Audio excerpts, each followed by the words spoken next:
Volkswagen has introduced a very interesting new button on its new Tiguan. It's in the center console. So, as you can see, it's got an LED display. As I move my finger towards it, it becomes active and I can use it to increase the volume of the stereo. But also I can toggle it by pressing it in to control the different driver modes. So I can switch between them: Eco, Comfort, Sport and Individual. And you can see on there on the screen me controlling it as well. But is that useful? We'll find out in this video because I'm going to review the new Volkswagen Tiguan. I'm Matt Watson and you're watching CarWow. This new Tiguan isn't quite as new as you may think. You see, underneath the skin it shares a lot of its parts with the previous Tiguan, but everything you see is new. So we've got a new front design here, and look at this, go and turn on the lights. You get a daytime running light right across the front like that. Now this is the R line, so it's got a sporty look to it, so this more aggressive lower bumper that's coloured in black, and the vents around here and stuff, they are real. If you look here, you will see that there's actual air vents, help smooth air over the wheels and improve efficiency. Speaking of wheels, they start at 17 inches. These are the largest ones you can get. They're 20 inches.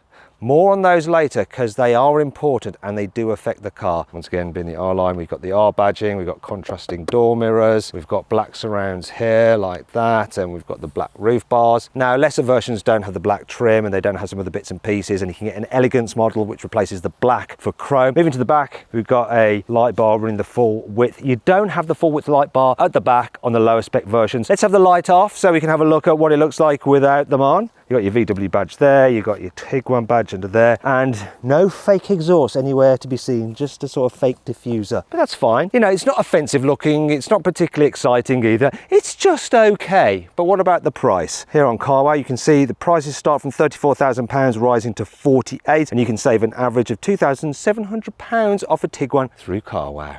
The Tiguan has an all-new cabin design. They've redesigned the dash. We've got leather on this one, blue piping because it's the R line. And the top spec cars get this panel here, and we've got ambient lighting, and I can change the colours of these little patterns on there. So look at this, go and changing colour by changing the mode. It also changes the colour here on the door panels as well. Yeah, very snazzy. In terms of quality, so that squidgy materials up here, it's not soft-ish there, soft-ish there. Let's check this center console, it's solid, but as you go low down things do get a little bit scratchy, and down here scratchy.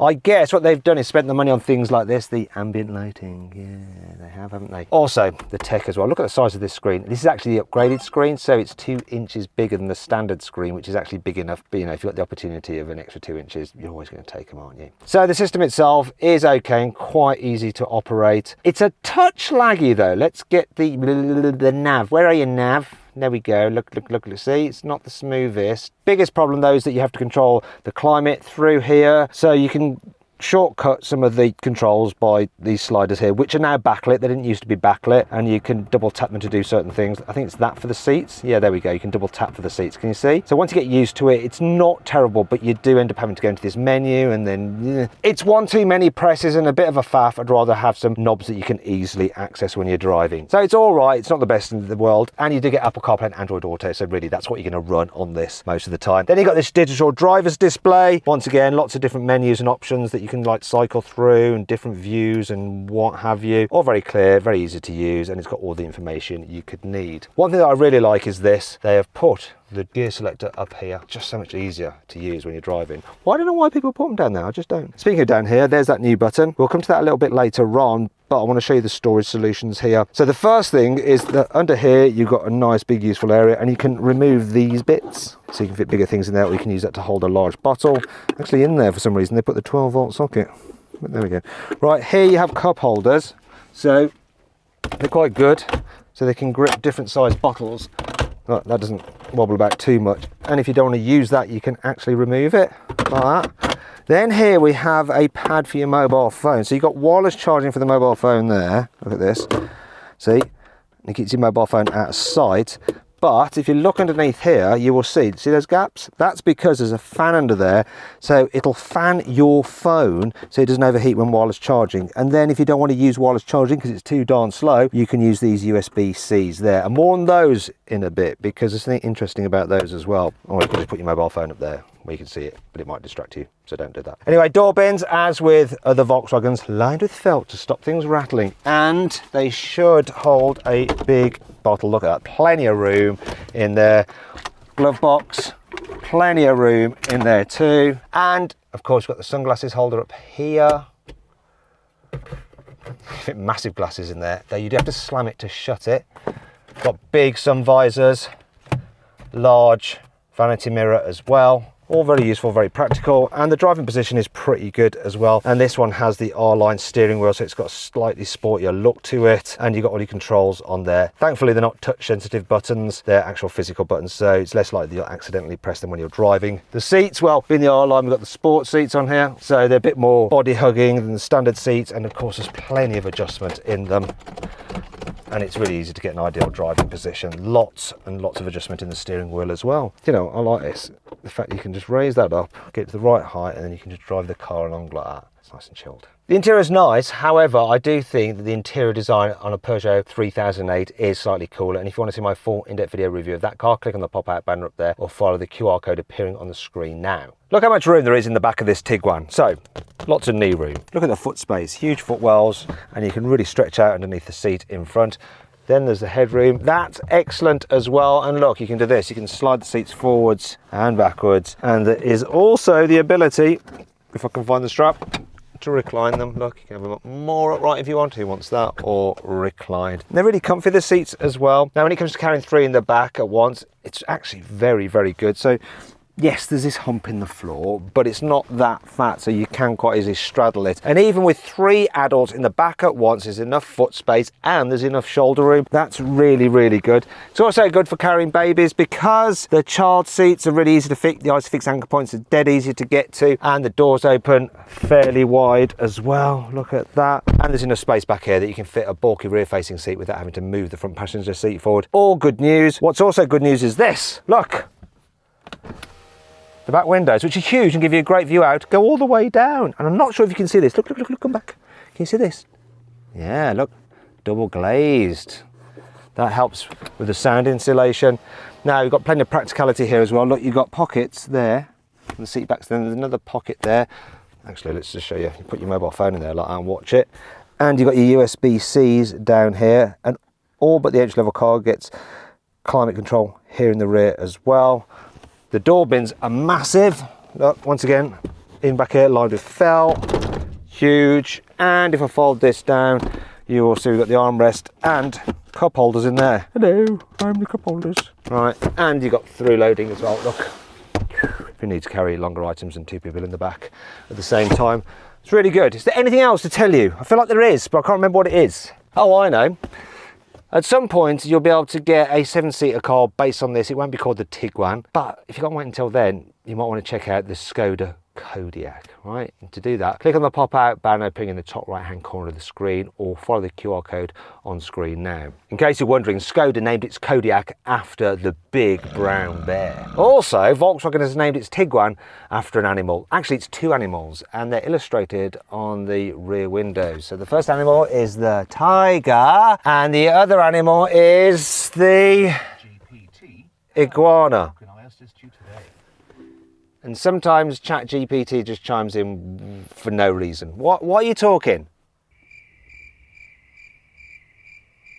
It's buggered off again. It's mad. It's lost it. Want to sell your car quickly, easily, and for a fair price? Then head to CarWow to have over 4,000 trusted dealers ready to bid on it in an online auction. First, enter your car's registration to get an instant approximate valuation. Then, if you want to proceed, give us some more details and upload some photos, and we'll help you set a fair reserve price for your car. That's the minimum amount you'd be happy to sell it for. Once you've done that, we'll enter your car into an online auction. When the auction's over, we'll let you know the result, and the dealer with the winning bid will be in touch to arrange easy payment and free collection of your car.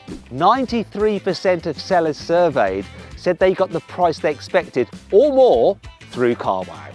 The best bit is, it's completely free! I put a link in the description of this video and the pinned comment to take you directly to CarWow, where over 4,000 dealers are ready to bid on your car. Or you can just click on the pop-out banner that should be appearing in the top right-hand corner of the screen now. Alternatively, just Google "Help Me CarWow" and we will help you sell your car quickly, easily, and for a fair price. on with the video. The new Tiguan's boot is a whole 37 litres larger than the previous generation car. It's really big and practical. Now, the actual capacity is 652 litres, and as you can see, look, we have no load lip to this stuff over, so I can just shimmy out, no problem at all. If you'd like to vacate as well.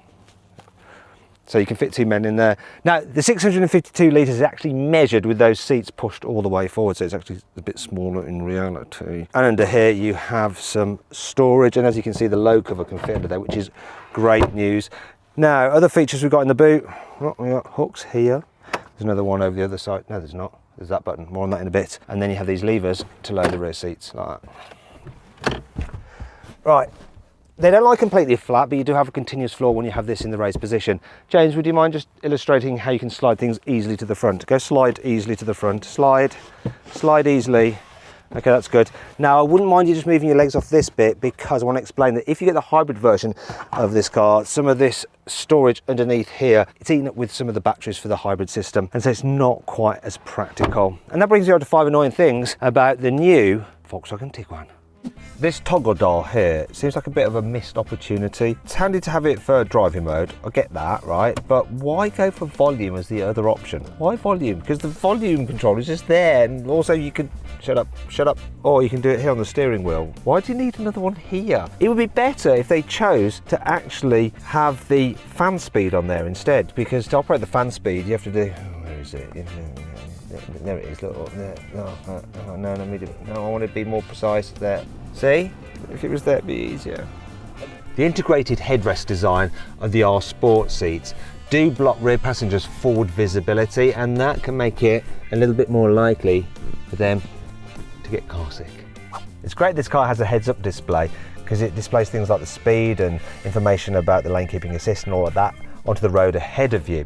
But if, like me, you like polarized lenses in your sunglasses to reduce reflections, you then can't see it. Now, the cameraman is just altering the polarized lens on the front of our camera to give you an idea what it looks like for me when I'm looking through the windscreen with my polarized lens. That heads-up display image just disappears. Now, you actually don't have that problem when you have the cheaper heads-up displays, you know, the ones that have that little piece of plastic that rises out the dash and it displays the image on there. You can see those with polarized lenses, just not the proper ones, which are actually better, though with these lenses, worse. For some reason, this car has terribly creaky brakes. Have a listen.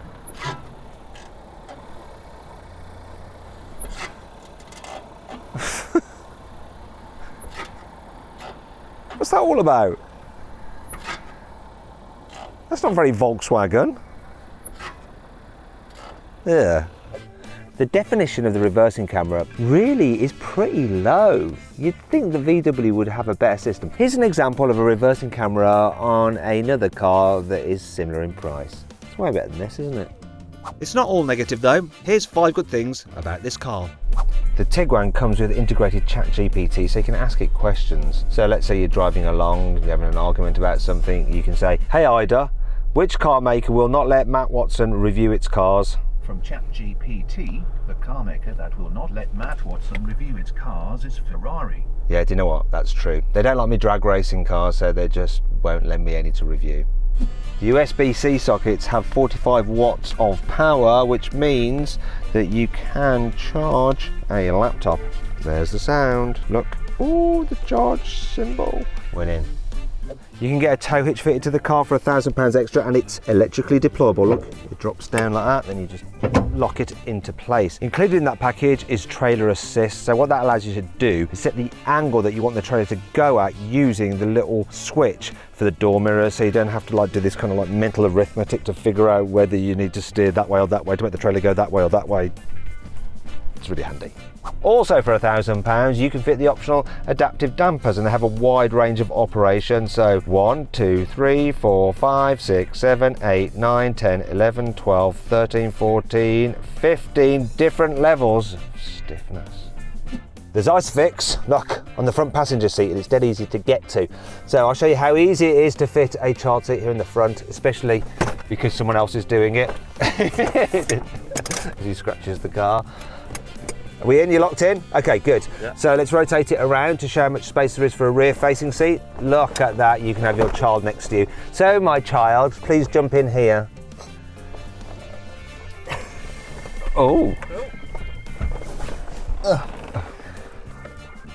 Engine choices on the Tiguan start with a 130 horsepower 1.5 litre turbo petrol. Then there's a 150 horsepower 1.5 litre turbo petrol, which is what this car is. You can get a 2 litre turbo diesel with 150 horsepower. And then there's two plug-in hybrids. Both use the 1.5 litre turbo petrol engine. One has 204 horsepower. The other one has 272 horsepower. Now, those plug-in hybrids have a 20 kilowatt hour battery pack, which makes them good for a range of electric only power up to 70 miles, which is pretty good. And those cars will be good in terms of benefit in kind if you're having them as a company car driver. But which version of the Tiguan should you go for? Well, I'm going to configure my perfect Tiguan engine and spec using the carwow configurator. I did it earlier. If you want to see what my favorite Tiguan is and the discount you can get on it through Carwow, click on the pop-out banner up there or follow the QR code on screen now. You'll find out what my favorite Tiguan is and the saving. Right, now let's see what this Tiguan's like to drive. And the first thing I need to show you is this. I have got the suspension in its softest setting, and this is why you're going to want the adaptive dampers. Because if you go for this R-line with the big 20-inch alloy wheels, the ride over bumps can be quite jarring unless you have the adaptive dampers and can go into the very squidgiest setting. Even then, you feel the bumps a little bit more than you'd imagine. I'm going to actually put it into sport mode. There we go, sport. Now, the ride is a little bit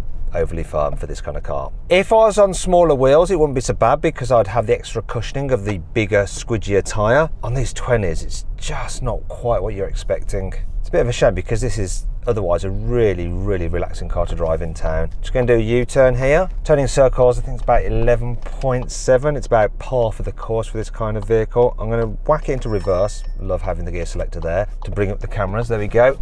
I think I might have got off to a bad start already, but we'll see with the cameras. Look, yeah, no, it's all right there. It's going to have to be a 3-point turner. But the cameras do allow me to get super close to the parked cars. Beep, beep, beep. Look at that, it's easy. Why don't all cars have the gear selector there? Should do. Steering's reasonably light, visibility is good, decent view out the back window. Even over the shoulder visibility is good when you're approaching junctions and stuff like that because you've got that extra window in the back. Only problem is this big pillar, but it's not too bad, and view forward, because you're raised up, is good as well. Huge door mirrors, liking all of that. Oh hello, don't walk into the road. Although, let me just check. Yes, the brakes, nice and progressive, so not grabby at all and easy to judge. Thing is though, if you're doing a lot of town work, you're probably going to want one of the plug-in hybrids because then you can mooch about in town silently, just under an electric power. One problem I have with this 1.5 is the pickup when you put your foot down. Look, see that? It's not great. So when you're trying to like nip across the lights and stuff like that, you can be left floundering, and yes, here we go. You see, we're now at red. You have to wait for a bit. So I probably would want the plug-in hybrid. It'll also be better as well if you're a company car driver because you've got that benefit in kind is going to be lower with the plug-in hybrid. Though, do you know what? It wouldn't be my engine of choice as a private buyer. I would go for the diesel. A lot of people, wouldn't have a diesel. Diesel's like a dirty word, isn't it? But actually, to drive, that added punch, that in-gear punch that you get from a diesel really suits this kind of car. It's a shame, really, that everyone's gone off diesel. Right, now let's see how this car responds when you need a burst of speed. So, a dual carriageway, you get to 40 miles an hour, and now I'm going to accelerate. 3, 2, 1, go. Throwing it. Bit of a delay. Okay, so you probably heard that. The engine, this 1.5, starts to scream at the top end. It lacks a little bit of punch for this size of car, I think. One of the advantages of the plug-in hybrid is that you're going to have a bit more oomph because you've got the addition of that electric motor. If you're doing lots of miles, you're going to want a diesel. It's going to give you good economy, it's going to have good in-gear punch. I think this 1.5, without the hybrid assistance, if you've got a car full of people, it's not going to be great. And then there's the economy. You see, this car's only averaging 35 miles to the gallon. I say only. I think the diesel would do about 40 to 45 miles to the gallon, and the plug-in hybrid, obviously, if you're not going too far and you do charge it up, will do even more. This is the wrong engine, I think. I wouldn't go for this one. And it's a bit of a shame, really, because actually, overall, this car for cruising is really good. It's quiet enough. Bit of road noise, that's all. Seats are super comfy. Now let's just check out how well this Tiguan handles. So I'm going to go into sports mode now. Could be lots of regret because of the suspension going a bit firm, as well as stiffening up the suspension. It's sharpened the throttle response. Also made the steering slightly heavier though. I'm hardly noticing it. Oh, here we go. Yeah, classic Tiguan. It just does the job. It grips nicely. It's all predictable, all safe. You can easily go at the speed limit down a twisty road, no bother at all. I'm not enjoying this suspension though. Let's go individual. Can I do this while driving? Probably not a good idea. Drive, sport. Let's just leave it like that. So drive's in sport now. In fact, I'm going to change gears myself using the paddles. Sometimes when you put your foot down, it's like you've not got it in gear and it goes and slips a bit. It's a bit odd. I think it's just the engine because it lacks torque. Look, flooring in. Yeah, I definitely prefer the diesel. Do you know what? While this handles well, it doesn't feel as sophisticated as an Audi Q5. And if you want to see my full in-depth video review of that car, click on the pop-out banner up there or follow the QR code on the screen now. Now you might be saying, well, Matt, you shouldn't be comparing the Tiguan to the Q5, you should compare it to the Q3, blah, blah, blah. Yes, however, when you look at the price of this particular car in our line trim, and then you look at the price of the Q5, they're similar. And you've got to take into account the fact that through CarWow at the moment, you can save an average of £6,000 off a Q5. So pretty much you can match this with a Q5 like for like if you're buying through CarWow. So make sure that if you're changing your car, you do it through CarWow, not only to sell your current car through CarWow and have dealers all across the country bidding on it, but also to see what you can actually afford, because you might be able to afford a car that you didn't actually think you could afford because of what you can save on it through CarWow. Volkswagen says this version of the Tiguan should do 0 to 60 in 9.1 seconds, but what's the reality? Let's find out. Believe it or not, if you put this car in its sporty setting, it has launch control. Look, here we go. Easy away. What we got? 8.79. It does the time just fine, though it does complain about it with a no, stop kind of like noise from the engine.